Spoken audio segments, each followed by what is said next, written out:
ಖಾಸಗೀಕರಣ ಕೈಬಿಡಲು ಒತ್ತಾಯ. ಚಿಂತಾಮಣಿಯಲ್ಲಿ ರೈತ ಸಂಘ ಹಾಗೂ ಬೆಸ್ಕಾಂ ನೌಕರರಿಂದ ಉಗ್ರ ಹೋರಾಟದ ಎಚ್ಚರಿಕೆ.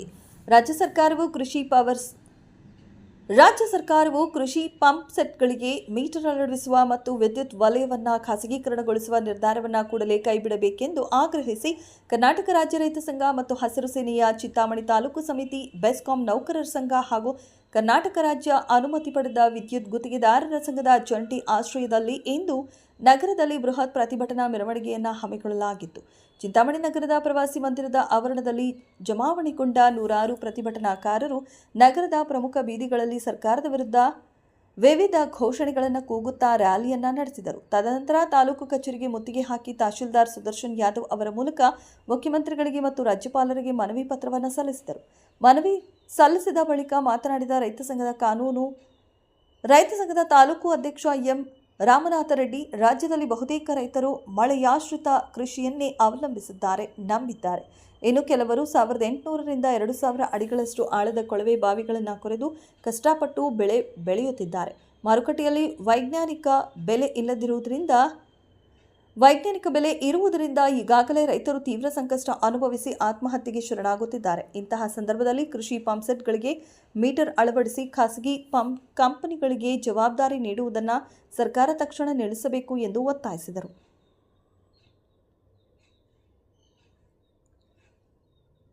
ಅಲ್ಲದೆ ದಿನಕ್ಕೆ ಕನಿಷ್ಠ 12 ಗಂಟೆಗಳ ಕಾಲ 3 ಫೇಸ್ ಮತ್ತು ಸಿಂಗಲ್ ಫೇಸ್ ಉಚಿತ ವಿದ್ಯುತ್ ಸರಬರಾಜು ಮಾಡಬೇಕು, ಇಲ್ಲದಿದ್ದರೆ ರಾಜ್ಯಾದ್ಯಂತ ಉಗ್ರ ಹೋರಾಟ ಮಾಡಲಾಗುವುದು ಎಂದು ಎಚ್ಚರಿಸಿದರು.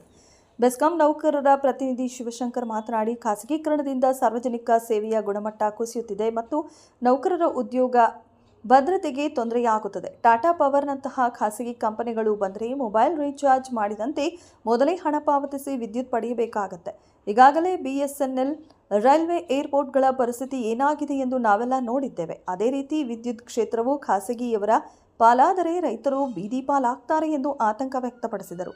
ಟಾಟಾ ಪವರ್ ಕಂಪನಿಯು ಅರ್ಜಿ ಸಲ್ಲಿಸಲು ಜೂನ್ 23ರ ಕೊನೆಯ ದಿನಾಂಕವಾಗಿದ್ದು, ಸರ್ಕಾರ ತಕ್ಷಣವೇ ಈ ಅರ್ಜಿಯನ್ನು ತಿರಸ್ಕರಿಸಿ ವಿದ್ಯುತ್ ಕ್ಷೇತ್ರವನ್ನು ಉಳಿಸಬೇಕು ಎಂದು ಪ್ರತಿಭಟನಾಕಾರರು ಖಡಾಖಂಡಿತವಾಗಿ ಆಗ್ರಹಿಸಿದರು.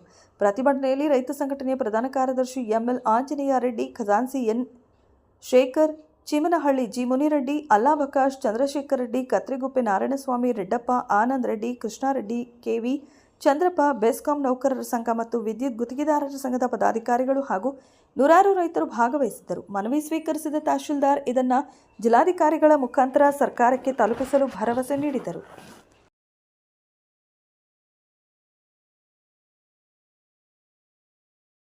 ಮತ್ತೆ ನಮ್ಮ ಕರ್ನಾಟಕ ವಿದ್ಯುತ್ ಶಕ್ತಿ ಮಂಡಳಿಯ ಎಲ್ಲ ನೌಕರರು ಒಟ್ಟಿಗೆ ಸೇರಿ ಚಿಂತಾಮಣಿ ತಾಲೂಕಿಂದ ನಾವು ಕೂಡ ಇಡೀ ರಾಜ್ಯಾದ್ಯಂತ ಈ ದಿವಸ ನಮಗೂ ಕೂಡ ಕರೆ ಕೊಟ್ಟಿದ್ದಾರೆ. ಕರ್ನಾಟಕ ರಾಜ್ಯ ರೈತ ಸಂಘದಿಂದ ಎಲ್ಲ ಜಂಟಿಯಾಗಿ ನಾವು ಈ ಒಂದು ಖಾಸಗೀಕರಣ ಬೇಡ ಅಂತೇಳಿ ಒಂದು ಹೋರಾಟವನ್ನು ಹಮ್ಮಿಕೊಂಡಿದ್ದೀವಿ. ಯಾಕೆ ಅಂದರೆ ರೈತರಿಗೂ ಕೂಡ ಭಾಳ ತೊಂದರೆ ಆಗ್ತದೆ. ಯಾಕೆಂಬ ಮುಂದಿನ ದಿನಗಳಲ್ಲಿ ಈಗ ಟಿವಿಗೆ ಯಾವ ರೀತಿ ನಾವು ಮೊಬೈಲ್ ಕರೆನ್ಸಿ ಹಾಕತ್ತೀವೋ ಆ ರೀತಿ ಈಗ ಖಾಸಗಿ ಕಂಪನಿ ಬಂದಂಥ ಸಂದರ್ಭದಲ್ಲಿ ಆ ಒಂದು ಕರೆನ್ಸಿಯನ್ನು ಮೊದಲೇ ನಾವು ಹಾಕ್ಸ್ಕೋಬೇಕಾಗ್ತದೆ. ಅದಕ್ಕೆ ಕೃಷಿ ಚಟುವಟಿಕೆಗಳನ್ನು ಮಾಡೋದಕ್ಕೆ ಭಾಳ ತೊಂದರೆ ಆಗ್ತದೆ. ಆದ್ದರಿಂದ ವಿದ್ಯುತ್ ಶಕ್ತಿ ನಾವು ಬೆಳೆಗಳನ್ನು ಬೆಳೀತಕ್ಕಂಥವರು, ಅದಕ್ಕೆ ಈಗ ಖಾಸಗೀಕರಣ ಬೇಡ. ಈಗ ಕೆಲವೆಲ್ಲ ನೋಡಿದ್ದೀವಿ, ಖಾಸಗೀಕರಣ ಮಾಡಿ ಏನೇನಾಗಿದೆ. ಈಗ BSNL ಪರಿಸ್ಥಿತಿ ಏನಾಯಿತು, ಜಿಯೋ ಬಂದು ಏನಾಯಿತು ಅಂತೇಳಿ ಈಗ ಎಲ್ಲ ಆಗಿದೆ. ಅದೇ ರೀತಿ ಈಗ ಎಲ್ಲ ಖಾಸಗೀಕರಣ ಮಾಡ್ತಾ ಇದ್ದಾರೆ. ರೈಲ್ವೆ ಆಯಿತು, ಏರ್ಪೋರ್ಟ್ ಆಯಿತು, ಈಗ ವಿದ್ಯುತ್ ಶಕ್ತಿನೂ ಕೂಡ ಖಾಸಗೀಕರಣ ಮಾಡಿದಂಥ ಸಂದರ್ಭದಲ್ಲಿ ಈ ನೌಕರರಿಗೂ KEB ನೌಕರರಿಗೂ ತೊಂದರೆ ಆಗುತ್ತೆ.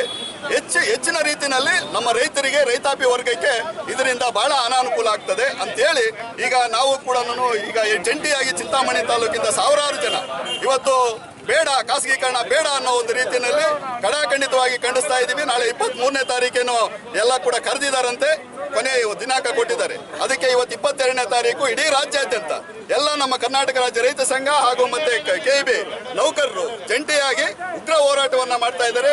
ತಾವು ಟಾಟಾ ಕಂಪನಿಗೆ ನನ್ನ ಕೊಟ್ಟಂತ ಸಂದರ್ಭದಲ್ಲಿ ಇನ್ನೂ ಹೆಚ್ಚಿನ ರೀತಿಯಲ್ಲಿ ಮುಂದಿನ ದಿನಗಳಲ್ಲಿ ಉಗ್ರವಾದಂತ ಹೋರಾಟವನ್ನ ಮಾಡಬೇಕಾಗ್ತದೆ ಅಂತ ಸರ್ಕಾರಕ್ಕೆ KRC ಕಾರ್ಯದರ್ಶಿಗಳಿಗೆ ನಾವು ಈ ಒಂದು ಮನವಿಯನ್ನ ಕೊಡ್ತಾ ಇದ್ದೀವಿ.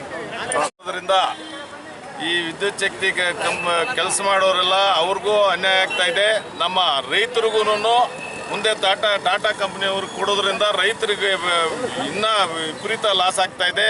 ಅದರಿಂದ ಟಾಟಾ ಕಂಪ್ನಿಯವ್ರಿಗೆ ಪ್ರೈವೇಟ್ ಕಂಪ್ನಿಗಳಿಗೆ ಯಾವುದಕ್ಕೂ ಕೊಡದೆ ಸರ್ಕಾರ ನಡೆಸಬೇಕು ಅಂತ ನಮ್ಮ ಒತ್ತಾಯ. ತಹಸೀಲ್ದಾರ್ ಮುಖಾಂತರ ನಾವು ಇದನ್ನು ರಾಜ್ಯಪಾಲರಿಗೆ ಮತ್ತು ಸರ್ಕಾರಕ್ಕೆ ಒತ್ತಾಯ ಮಾಡ್ತಾ ಇದ್ದೀವಿ.